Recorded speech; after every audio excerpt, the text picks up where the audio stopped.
Welcome back to another episode of Energy Explained. I'm here with my father, Vikram Rao, who comes to us courtesy of the Stanford Engineering Department sometime in the 70s and is the former Chief Technology Officer at Halliburton. So, for those reasons, I believe he speaks on authority for all things energy. I'm joining here in Amsterdam, my father in North Carolina. How are you doing today, Dad? I'm fine, thank you. All right, I bet you're excited to talk about energy. We have not had an energy explained in some time, and we're going to take the conversation out of WhatsApp and into the podcast sphere and the YouTube sphere. Today, we are talking about carbon mitigation, and the question we're going to ask is carbon mitigation working? Are we on track for our goals? Are we not on track? And if not, why? So I'll just start out from the big question. Is, in your opinion, carbon mitigation working? Um, it is and it isn't. So where it's working, I would say the technologies are coming along quite well. We'll discuss the details in a moment. Uh, but I think that governments need to do more with policy to move them along. And we can discuss what those are in principle. But basically, enabling factors are needed to accelerate. So it's coming along, but in my view, not fast enough. And my view is the technology is coming along faster than supporting policy. Okay, now let's jump into that because I know when we talk about carbon mitigation, we're typically thinking about three main areas. The first area being capturing carbon dioxide that's in the air and taking it out of the air that's already existing. The second being looking at points of production of carbon dioxide, for example, burning natural gas or burning coal, and capturing it at point source. And the third being changing our fuel sources for energy production towards renewable fuels, what we can consider wind and solar as a fuel. Now, we're going to talk about each separately, but let's start with the first because I think when people are technologically minded, they gravitate towards this idea of direct air capture because they might have been a student of history and read about Thomas Malthus saying we're not going to produce enough food, and they might have seen all throughout the years of humans come up with some huge technological solution to an existential problem that was facing them, and are thinking, is this another time humans pull a cat out of the bag and say we can just pull all this carbon dioxide out of the air, sins of the past are gone, and we're good? The biggest home run, but let's talk about it first. How are things going in the area of direct air capture? Yeah, so direct air capture, they're going well in one sense, in the sense that it has attracted a lot of attention. It has attracted a lot of capital. Uh, uh, it's For example, I review for an outfit called Stripe Climate, which gives money to accelerate carbon mitigation. And 3 years ago, when I joined them as a reviewer, direct air capture was a very high proportion of the grants being received. Uh, so I would say that there's a lot of interest in it.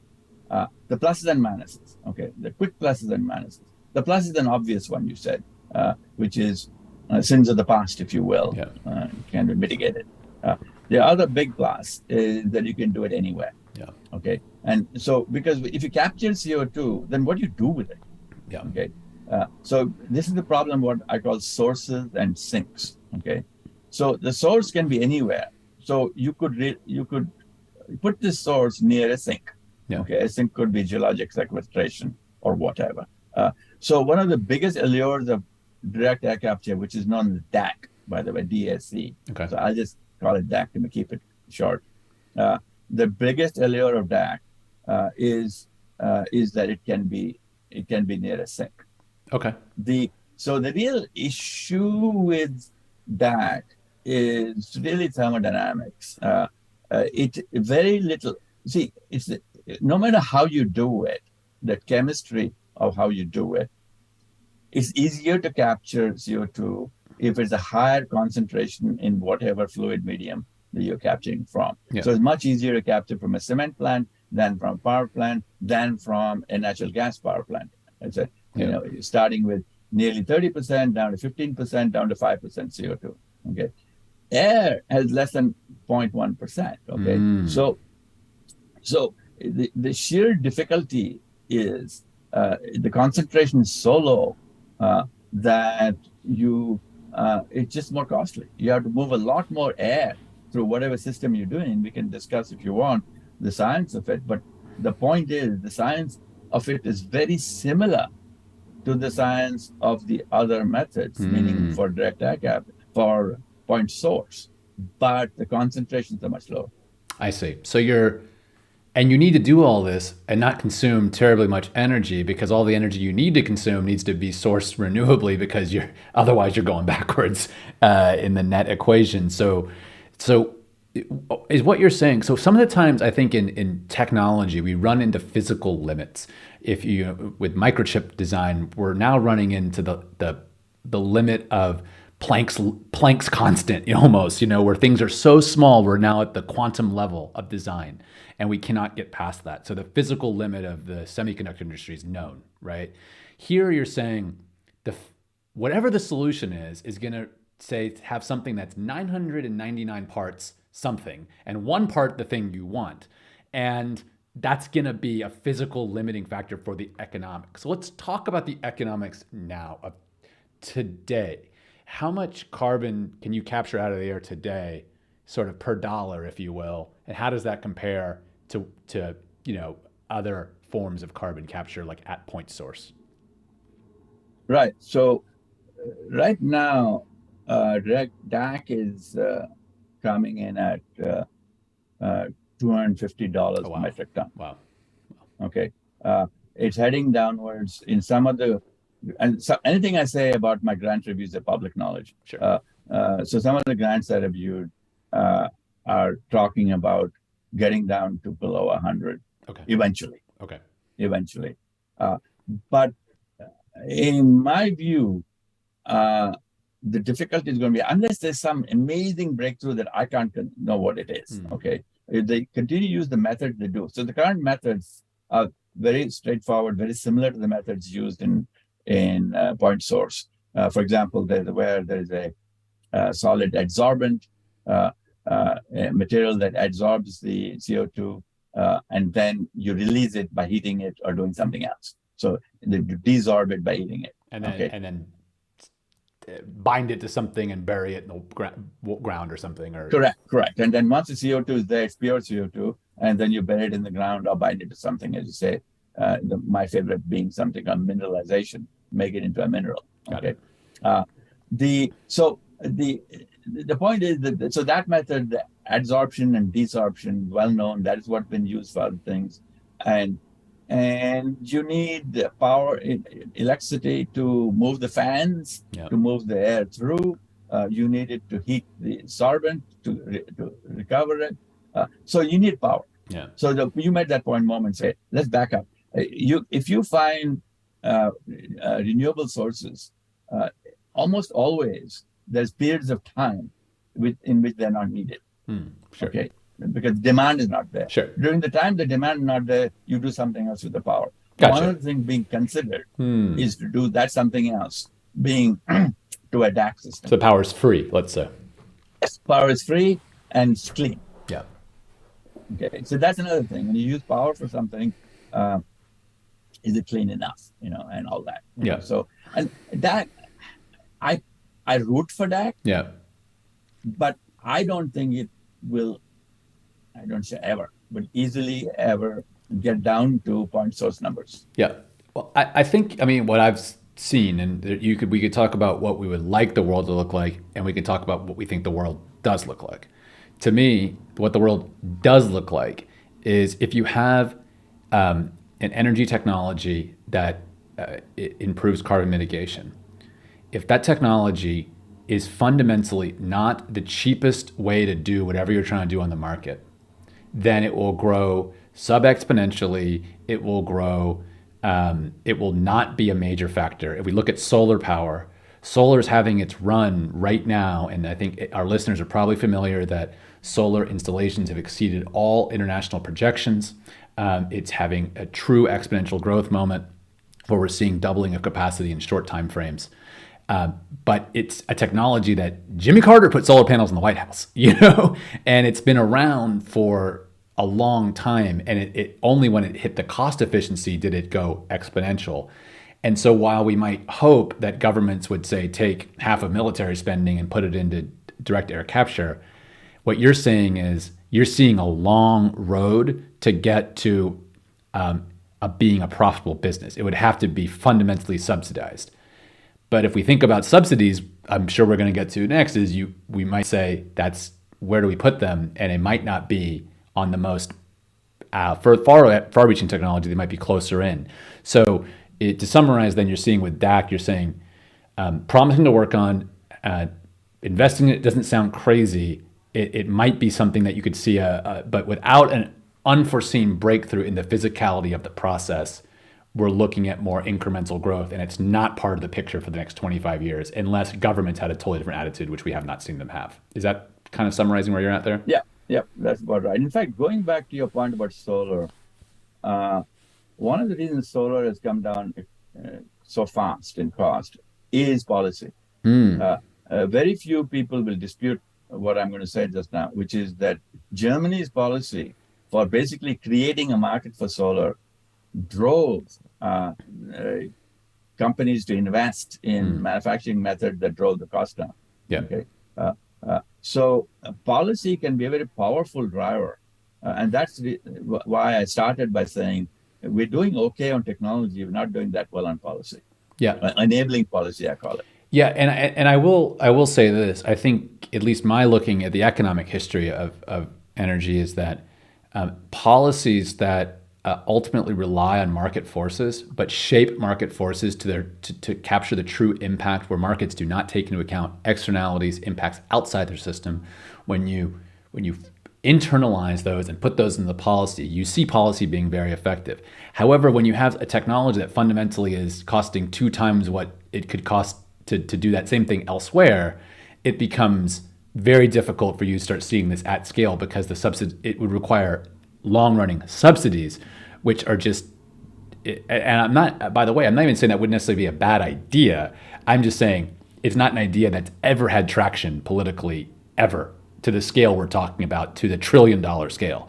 When we talk about even the Build Back Better first bill that Biden wanted to pass, it had hundreds of millions, not 5 trillion, there. And you'd have to have that level of spend, right, to really subsidize DAC at this scale, right? I mean, that if we're talking about real money here. So let's then move on to the second in our tier, which is point source capture, which you just explained the physics of this is very similar, or the thermodynamics is very similar.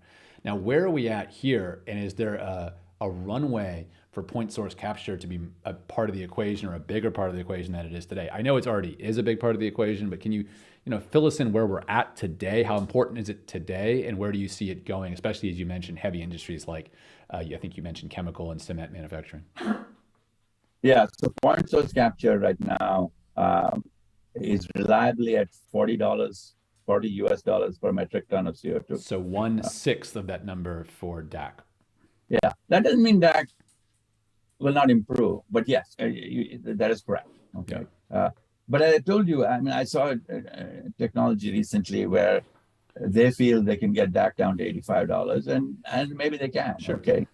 But there again, 85 is declaring victory. I mean, whereas and the 45 is not going to stand still, right? The point source number is not going to stand still. In fact, it'll go down.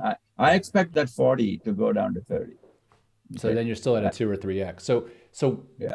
Okay, it's going down. Now, you talked a bit about where it's used. How much, because when we think of energy use, one of the traps I fall into, you probably don't, is I think of my own energy use. Maybe a car, maybe heating a house. And I don't think about my other energy use, like the chemicals that are used in the food production, the food that I enjoy from the supermarket, or the cement that's used in the buildings, or the infrastructure that I take advantage of every day. And in a previous episode, we looked at that pie chart, and it's got a lot more on heavy industry than it does on anything else. So talk a little bit about heavy industry, maybe how point source capture is going there, and how it's growing potentially. Yeah. So heavy industry accounts for, I think, around 23% of the total. In fact, let me look it up in one of my books. 23%. And transportation is another 23%, and power generation is around 40%. So there you are. Your big buckets, okay? Yeah. So power generation is being addressed by your thing, solar, wind, and and geothermal, small modular reactors, etc. That's Okay, the area. so Yeah. and that one is being attacked. Transportation is being attacked with electric vehicles and hydrogen and so forth. Okay, by the way, hydrogen is also electric, but let's not go there. Yeah. Uh, and in the sense that hydrogen is then converted to electricity, right, in the car. Yeah. Uh, and the third one, the one you asked about, is around 23%. Industry is a bucket. Yeah. And is about 23, and about 8 to 9 of that is cement, and about 8 to 9 of that is iron and steel. Wow. Okay. So those are the ones that we want to go after. All right. Yeah. And folks are doing that, and everything's being thrown at it, including substitution processes, Yeah.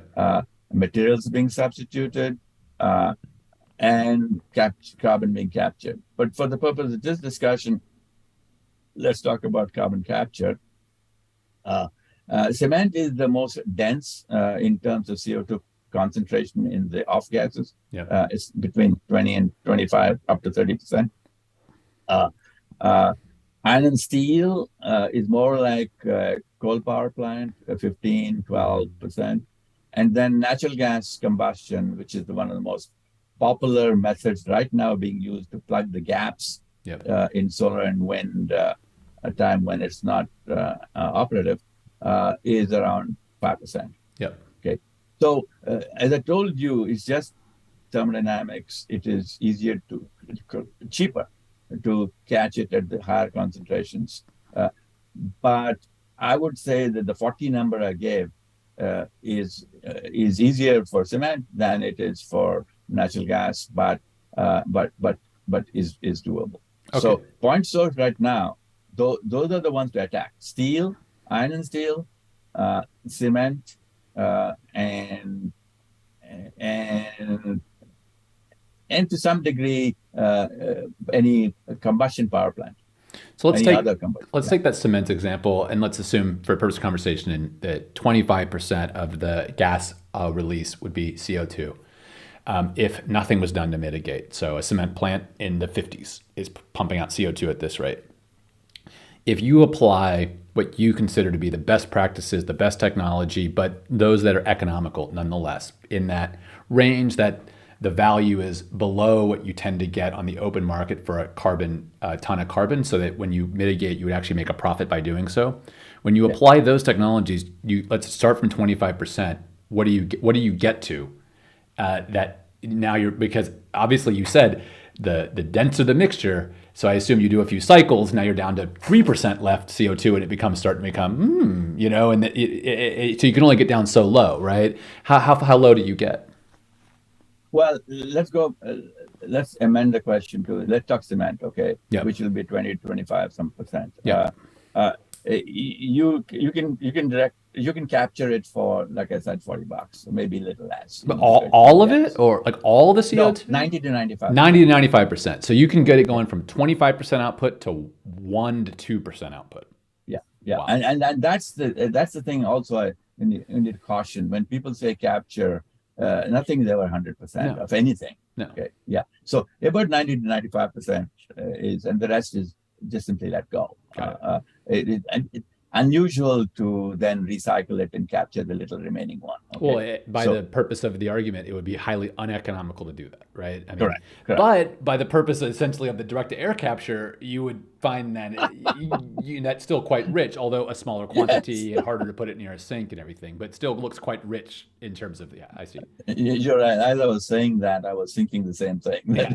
If you say it's uneconomical, why are you doing that?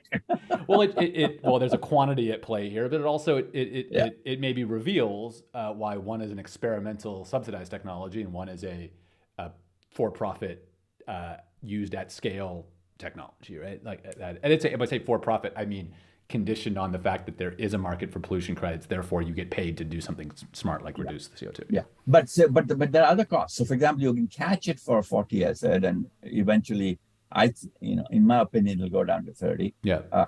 But then you got to do something with it, and so you got to transport it somewhere. Unlike DAC, which you can locate anywhere you want, this is located wherever it already is. Yeah. And so you got to transport it. CO2 transport and pipelines is feasible, being done, but you got to plan on it. Okay. Yeah. And then what do you do? Now you could convert it into a mineral right on location. Yep.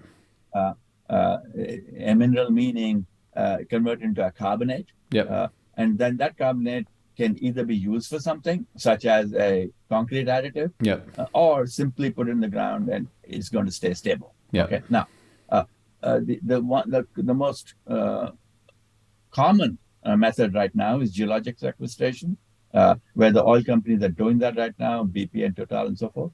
Uh, and and they are putting it into saline aquifers or into what's called depleted reservoir. Yep. Doesn't matter what it is, it's not important in this conversation, but it is the number. The number is somewhere between 6 and 10 US dollars per metric ton to Okay. do that. Okay. Okay. It's cheaper on land, little more expensive offshore, but it's around there. Let's say 10, just for round numbers, okay, as an upper number. Okay. So it takes 10, and it'll probably cost, depending how far you are, etc., 2 or 3 to move it. Yep. So if you are at 40, then you are at 52. Okay. Okay. Okay. But 52 is still roughly nearly half what the quote price on carbon is in Europe today. Right. Okay. Yeah. It's well and truly like this is in Yeah. the really exciting, well and truly, you can make a business doing this.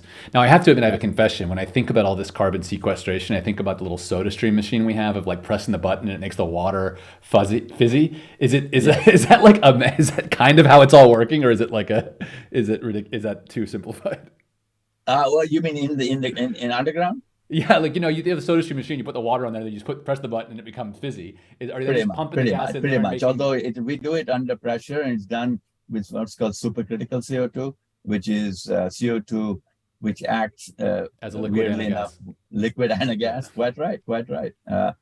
And so it'll enter geologic formations like a gas, and then react with them like a liquid. Beautiful stuff. So yeah, it's not quite SodaStream because we to go to the little extra expense of putting it in that state, Yep. but yeah, it's the same sort of thing. You basically dissolve it into a fluid and then eventually hope that it interacts with the rock. In fact, one of the my favorites on what you do geologically, there's a lot of work that was done at Lamont Doherty Lab in Columbia in the 90s, and it's coming down now, which is that you put into formations which are basaltic, which are basically, and then make a carbonate of it. So it's not just it sits there, but actually gets fixed and essentially permanent. That's there forever. So yeah, so that's called mineralization. Yeah, but mineralization can be done either in situ like this, which is in the ground, or ex situ in a factory. Well, it's super interesting, and as we're wrapping up here today, you started out by saying you think the technology's really come a long way. You've just talked about how technology is really creating prices or capturability prices that are much lower than prevailing carbon credit prices, indicating a profit wedge. We've talked about solar really hitting that exponential curve once it achieved this economic breakthrough of being so much cheaper than the next alternative. But you mentioned policy not catching up.